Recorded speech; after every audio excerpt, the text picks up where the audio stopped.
नमस्कार, मैं हूं हरिशंकर व्यास। सेंट्रल हॉल में आपका स्वागत है। भाजपा के राष्ट्रीय पदाधिकारियों की नई टीम बन गई है। अपना मानना है कि यह टीम कैप्टन या कि अध्यक्ष अमित शाह के मिजाज, उनकी सोच और उनकी कार्यशैली की प्रतिछाया है। अमित शाह ने चुस्त टीम बनाई, नौजवान टीम बनाई और चुनाव व विचारधारा केंद्रित टीम बनाई। यह टीम आडवाणी युग के बाद की तीसरी पीढ़ी की प्रतिनिधि है। भाजपा में कितनी जल्दी कितनी तरह के नए नए नेता बन रहे हैं, उभर रहे हैं, उसका प्रमाण अमित शाह के पदाधिकारी है। अमित शाह अपनी जिन खूबियों के चलते अध्यक्ष बने हैं, उन्हीं खूबियों पर उनकी टीम बनी है। अमित शाह यदि आरएसएस के निष्ठावान स्वयंसेवक है तो उनके पदाधिकारियों में भी अधिकांश इसी बैकग्राउंड के हैं। अमित शाह विचारधारा को महत्व देते हैं, न कि जात पात और लोकप्रियता के नुस्खों को मानते हैं। तय माने कि भाजपा का संगठन अब आडवाणी राजनाथ सिंह के युग की छाप से अलग नया रंग रूप प्राप्त कर रहा है। केंद्रीय पदाधिकारियों का यह परिवर्तन आने वाले महीनों में प्रदेशों में भी परिवर्तन कराने वाला होगा। अपना मानना है कि अमित शाह बतौर अध्यक्ष भाजपा को इतना बदलेंगे कि 3 साल बाद सब कुछ बदला मिलेगा। यह भी नोट करके रखें कि अमित शाह का कार्यकाल बहुत लंबा होना है। आरएसएस का कोर भाजपा की रीति नीति में झलकेगा। कई मायनों में भाजपा 1982 से पहले की जनसंघ में लौटी दिखलाई देगी। आज इस पर चर्चा है, मगर उससे पहले गपशप और खास सुर्खियां है। शुरुआत सियासी गपशप से करते हैं। लोकसभा चुनाव में हार पर एके एंटनी कमेटी की रिपोर्ट आ जाने के बावजूद कांग्रेस में भी तत्काल कोई बदलाव नहीं होने जा रहा है। संगठन में बदलाव और राज्यों में तालमेल के बारे में कांग्रेस 4 राज्यों के चुनाव नतीजों के बाद विचार करेगी। कांग्रेस महाराष्ट्र और झारखंड में तालमेल करके चुनाव लड़ रही है। उससे पहले 21 अगस्त को बिहार में 10 सीटों पर हो रहे उपचुनाव में भी कांग्रेस ने एक महागठबंधन बनाया है। पार्टी उसे लेकर गंभीर है, तभी उसने लालू प्रसाद और नीतीश की साझा रैलियों में हिस्सा लेने के लिए प्रभारी महासचिव सीपी जोशी को भेजा। बहरहाल उपचुनाव और उसके बाद झारखंड व महाराष्ट्र में गठबंधन के प्रदर्शन की समीक्षा के बाद कांग्रेस दूसरे राज्यों में तालमेल के बारे में विचार करेगी। कांग्रेस के जानकार सूत्रों का कहना है कि जिन राज्यों में 2016 में चुनाव होने वाले हैं, उन पर कांग्रेस का फोकस है। 2016 में केरल, पश्चिम बंगाल, तमिलनाडु और असम में चुनाव होंगे। कांग्रेस का केरल में पहले से एक बड़ा गठबंधन है, लेकिन असम, तमिलनाडु और पश्चिम बंगाल में तालमेल होगा। असम में बोडोलैंड पीपुल्स फ्रंट से तालमेल टूटने के बाद कांग्रेस के पास बदरुद्दीन अजमल की party all India United democratic front का विकल्प है। तमिलनाडु में कांग्रेस के पास कई विकल्प हैं। डीएमके से फिर तालमेल हो सकता है। भाजपा के साथ जाने वाली कुछ पार्टियां भी वापस कांग्रेस डीएमके से जुड़ सकती हैं। पश्चिम बंगाल में कांग्रेस और तृणमूल कांग्रेस एक साथ फिर आ सकते हैं।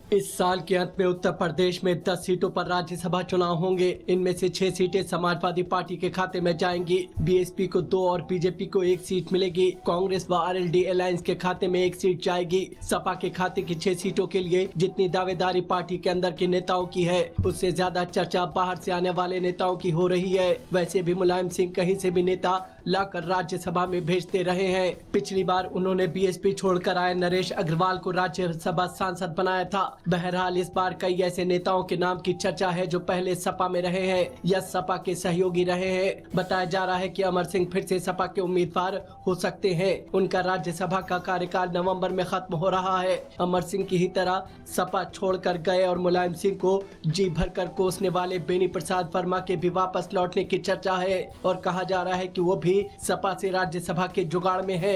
सपा के सहयोगी रहे अजीत सिंह भी किसी भी तरह राज्यसभा में जाना चाहते हैं। उनकी पहली कोशिश है कि कांग्रेस उनके नाम पर तैयार हो जाए, लेकिन इसकी संभावना नहीं है। इसलिए वो किसी भी तरह से मुलायम सिंह यादव की मदद चाहते हैं। अगर नेताजी इन तीनों नामों पर विचार करते हैं तो अपने नेताओं के लिए सपा के पास सिर्फ 3 सीटें बचेंगी, जिसमें एक राम गोपाल यादव को मिलेगी, जिनका कार्यकाल नवंबर में खत्म हो रहा है।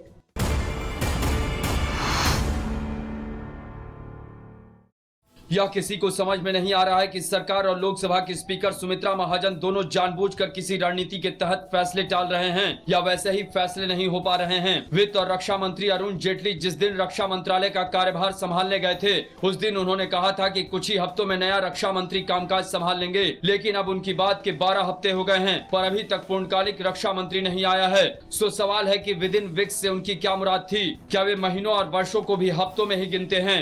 इसी तरह स्पीकर सुमित्रा महाजन का समय बोध भी समझ से परे है। उन्होंने जून में इंदौर प्रेस क्लब के एक कार्यक्रम में कहा कि बजट सत्र शुरू होने से पहले वे लोकसभा में नेता प्रतिपक्ष का फैसला कर लेंगी। सवा महीने का बजट सत्र शुरू भी हुआ और खत्म भी हो गया। सत्र के दौरान 30 जुलाई को उन्होंने कहा कि 1 से 4 दिन के भीतर वे नेता विपक्ष का फैसला कर लेंगी, लेकिन 4 दिन के बजाय 20 दिन हो गए और अभी तक फैसला नहीं हुआ। अब स्पीकर ने कहा है कि अगर संसद चाहे तो यह नियम बदला जा सकता है कि नेता विपक्ष के लिए 10% सीटें जरूरी है। तभी यह सवाल उठा है कि क्या अब यह मसला अगले सत्र तक टलेगा। अब आज की सुर्खियां ये लीक से कुछ हटकर है और इनसे देश की दशा दिशा को बूझ सकेंगे। योजना आयोग को खत्म करने की दिशा में एक कदम और बढ़ाते हुए प्रधानमंत्री नरेंद्र मोदी ने लोगों से नई योजना संस्थान के बारे में राय मांगी है। सरकार ने अपनी वेबसाइट mygov.nic.in पर इस मकसद के लिए खुला मंच बनाने की घोषणा की है। इस पर लोग अपनी राय देंगे कि योजना आयोग की जगह कैसी संस्था बननी चाहिए। इसके बाद प्रधानमंत्री नरेंद्र मोदी ने एक बयान में कहा कि उनकी कल्पना ऐसे संस्थान बनाने की है जो 21वीं सदी के भारत की उम्मीदें पूरी करे और राज्यों की भागीदारी मजबूत करे। उन्होंने खुद लोगों से राय भेजने की अपील की। इससे पहले 15 अगस्त को लाल किले से अपने पहले भाषण में प्रधानमंत्री ने योजना आयोग को खत्म करके उसकी जगह नया संस्थान बनाने का ऐलान किया था। उन्होंने कहा था कि योजना आयोग ने 64 साल में अपनी तरह से देश के विकास में योगदान दिया है, लेकिन अब देश और दुनिया की बदली हुई स्थितियों के अनुरूप अलग तरह की संस्था की जरूरत है। कभी समाजवादी पार्टी में बेहद ताकतवर रहे राज्यसभा सांसद अमर सिंह ने आज सपा प्रमुख मुलायम सिंह यादव से मुलाकात की और कहा कि उनके और मुलायम सिंह के बीच कोई दूरी नहीं है। इस मुलाकात के बाद उनकी सपा में वापसी की अटकलें तेज हो गई हैं। इससे पहले पिछले दिनों मुलायम सिंह के बुलाए पर अमर सिंह लखनऊ में जनेश्वर मिश्र पार्क के उद्घाटन समारोह में हिस्सा लेने गए थे। अमर सिंह ने आज दिल्ली में मुलायम सिंह से उनके सरकारी आवास पर मुलाकात की। 45 मिनट की इस मुलाकात के दौरान मुख्यमंत्री अखिलेश यादव भी मौजूद थे। इस बारे में पूछे जाने पर अमर सिंह ने अपने अंदाज में कहा, हंगामा है क्यों बरपा, मुलाकात ही तो की है, चोरी तो नहीं की है, डाका तो नहीं डाला है। सपा में वापसी के बारे में पूछे जाने पर उन्होंने बहुत लाचारी के अंदाज में कहा कि उनकी कोई राजनीतिक महत्वाकांक्षा नहीं है, वे शरीर और मन से टूटे हुए व्यक्ति हैं। अमर सिंह ने कहा कि मुलायम सिंह के साथ वे राजनीति में थे, लेकिन उनके राजनीतिक संबंध नहीं थे। उन्होंने यह भी कहा कि मुलायम सिंह जब बुलाएंगे तब वे आएंगे।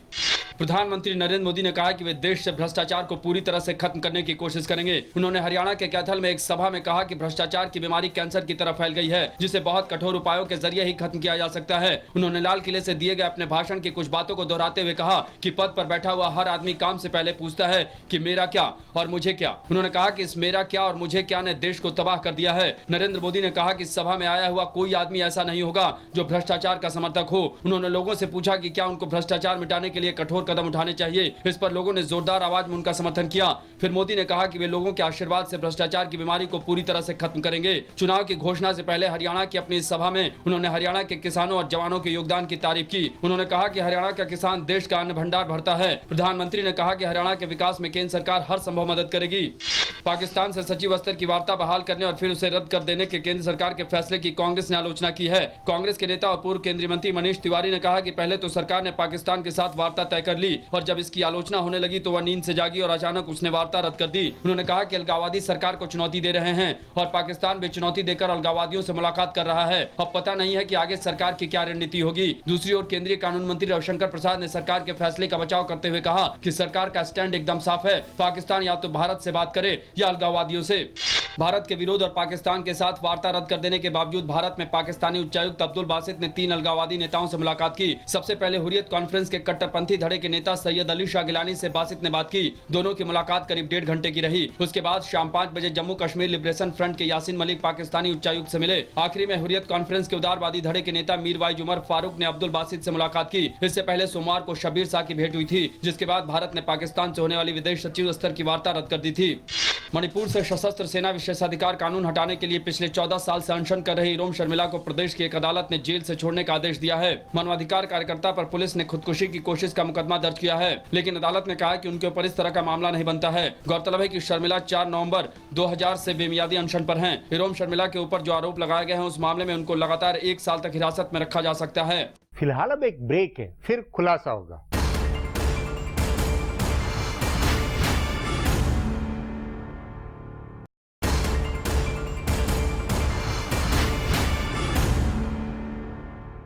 भाजपा का संगठन जिस तेजी से बदला है और बदल रहा है वह बाकी राजनीतिक पार्टियों के लिए चिंता का विषय होना चाहिए।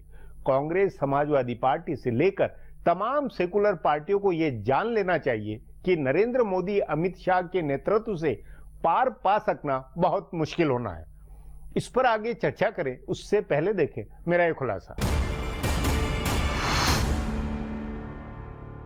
भारतीय जनता पार्टी के राष्ट्रीय अध्यक्ष अमित शाह ने पुराने तौर तरीकों और लिहाजों को छोड़कर अपनी नई टीम बनाई है। उनको संगठन चलाना है, इसका विस्तार करना है और चुनावी नतीजे देने हैं, इसलिए उन्होंने ऐसी टीम बनाई है जिसके साथ काम करने में वे सहज रहें। पार्टी के नए नियुक्त उपाध्यक्षों को छोड़ दे तो सचमुच काम करने वाले पदाधिकारी अमित शाह की अपनी पसंद के हैं और उनकी तरह के हैं। उन्होंने महासचिव, संयुक्त महासचिव, सचिव और प्रवक्ताओं की ऐसी टीम बनाई है जिसे सही मायने में भाजपा की तीसरी पीढ़ी कहा जा सकता है। अटल, आडवाणी के बाद राजनाथ, गडकरी का युग रहा और अब मोदी, अमित शाह का युग है जिसमें तीसरी पीढ़ी के नेता पदाधिकारी बने हैं। अमित शाह संघ की पृष्ठभूमि से आए हैं और उनके नस नस में संघ की विचारधारा भरी है। उन्हें अध्यक्ष पद की कमान सौंपते हुए नई दिल्ली के जवाहरलाल नेहरू स्टेडियम में राजनाथ सिंह ने एक किस्सा सुनाया था। उन्होंने कहा कि जब अमित शाह ने जीवन बीमा की पॉलिसी कराई तो उसमें नॉमिनी के तौर पर उन्होंने अखिल भारतीय विद्यार्थी परिषद का नाम डाल दिया। यह संघ और संगठन के प्रति अमित शाह का समर्पण दिखाने वाला वाक्य है। वे संघ की कोर आइडियोलॉजी को मानने वाले हैं और 24 घंटे राजनीति में रमे रहने वाले नेता हैं। इसलिए उन्होंने अपने पदाधिकारी भी ऐसे चुने जो संघ से हो और राजनीति में रमे रहते हो।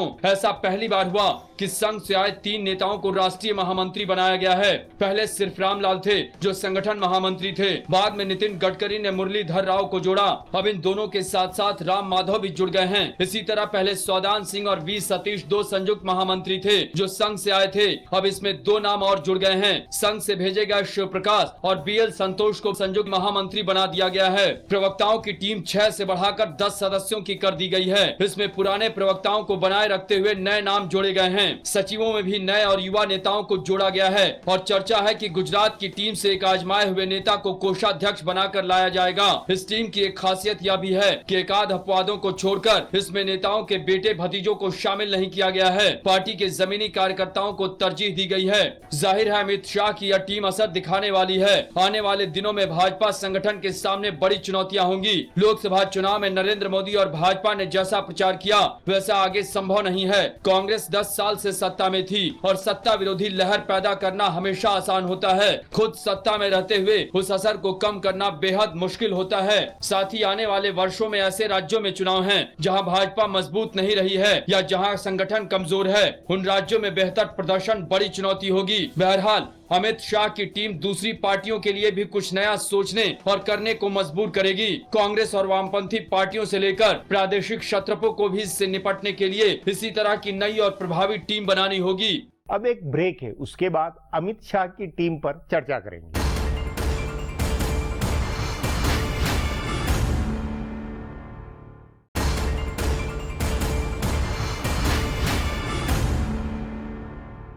अमित शाह की भाजपा टीम में वरुण गांधी को जगह नहीं मिलने का एक अर्थ है तो 5 प्रचारकों के संगठनात्मक रोल का अलग मतलब है। इस टीम में सरकार के अधिकांश मंत्रियों को हैंडल कर सकने, उनके साथ तारतम्यता की हिम्मत और हैसियत है। भाजपा में अब संगठन का रोल धमकदार रहेगा। इस पर चर्चा के लिए आज मेरे साथ वरिष्ठ पत्रकार शीला भट्ट है।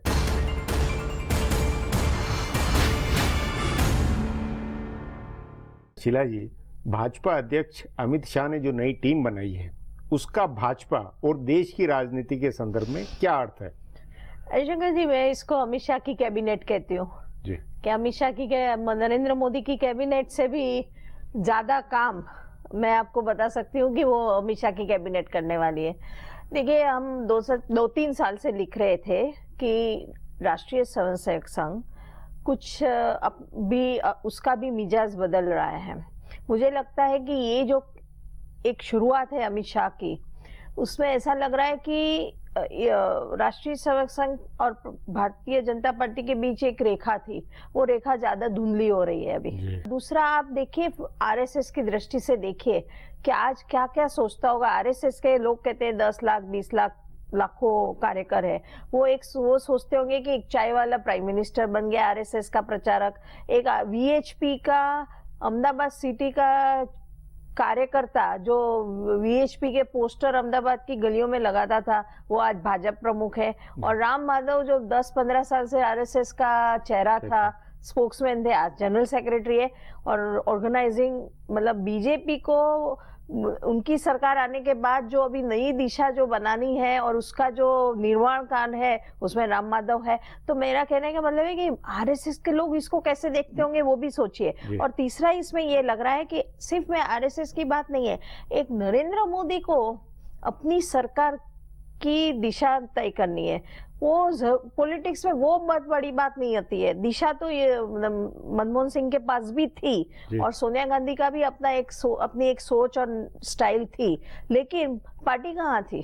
पार्टी ही इसको ले जाती है ना पब्लिक में। तो मैं मानती हूँ कि ये जो रिशफल हुई है, नई टीम आई है, अमित शाह लेके आए हैं, एक एक आदमी 4-4 आदमियों का काम करवाएगा अमित शाह। और अमित शाह ये भी देखेंगे कि जो कुछ भी नरेंद्र मोदी की सिद्धि है उसको 10 गुना और 20 गुना बना के पेश करे, तो बहुत बड़ा काम है। मतलब ये है कि जो वाजपेयी जी और अडवाणी जी के समय से जो ढर्रा था, या पहले भी बाकी पार्टियों में, कि सत्ता में आने के साथ पार्टी और संगठन का महत्व कम हो जाएगा, वो नहीं है। उल्टे आपका मानना है कि संगठन का महत्व बढ़ेगा। सरकार के प्रचार प्रसार, सरकार की पकड़ बनाने में अब संगठन की भूमिका ज्यादा होगी।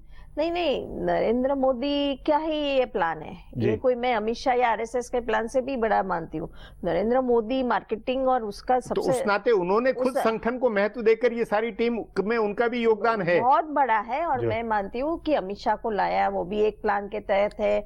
अमित शाह को पावर दिए है, दिखता है, क्योंकि देखिए वरुण गांधी की जिस तरह से उसको निकाला गया है वो बड़ा संदेश दिया है, लाउड संदेश है, धीरे से नहीं बताया। उस संदेश के कई मतलब है। उस संदेश में ये भी है कि परिवार में माँ बेटे को एक बड़ी इंपॉर्टेंस वो भी है। दूसरा ये कि उनकी महत्वाकांक्षा या मतलब उनका प्रोफाइल, कई चीज। क्या आप क्या मानती है कि आपको अगर कोई आप अगर पार्टी में या सरकार में किसी पद पे है तो इनडिसिप्लिन नहीं कर सकते आप। नरेंद्र मोदी की सभा में कुछ खास लोग नहीं थे या उसकी सभा में देर से जाए, अरे आपके लीडर है, आपको मानना पड़ेगा, वो एक मैसेज है। मतलब एक अनुशासन, कोई भी हो उसमें अनुशासन का मैसेज है। और मेरे ख्याल से एक नरेंद्र मोदी की एक स्टाइल जो है उसी को प्रतिपादित नहीं। पर जिला जी, आप बार बार नरेंद्र मोदी जाता, ये नहीं लगता कि अमित शाह का जो मिजाज है, जो व्यक्तित्व है, जो कार्यशैली है, उस सब की ज्यादा छाप इस टीम पर है? नहीं, अमित शाह ने अपने हिसाब से, क्योंकि अमित शाह की भी एक स्वयंसेवक के नाते अपनी पकड़, अपनी सोच अलग है। आप ये सवाल अमित शाह को पूछते थे तो वो बताते थे जी। उनके देखिए, हम इसी प्रोग्राम में बताए हैं कि नरेंद्र मोदी 1 से 10 है जी, 11वां पे कोई नहीं।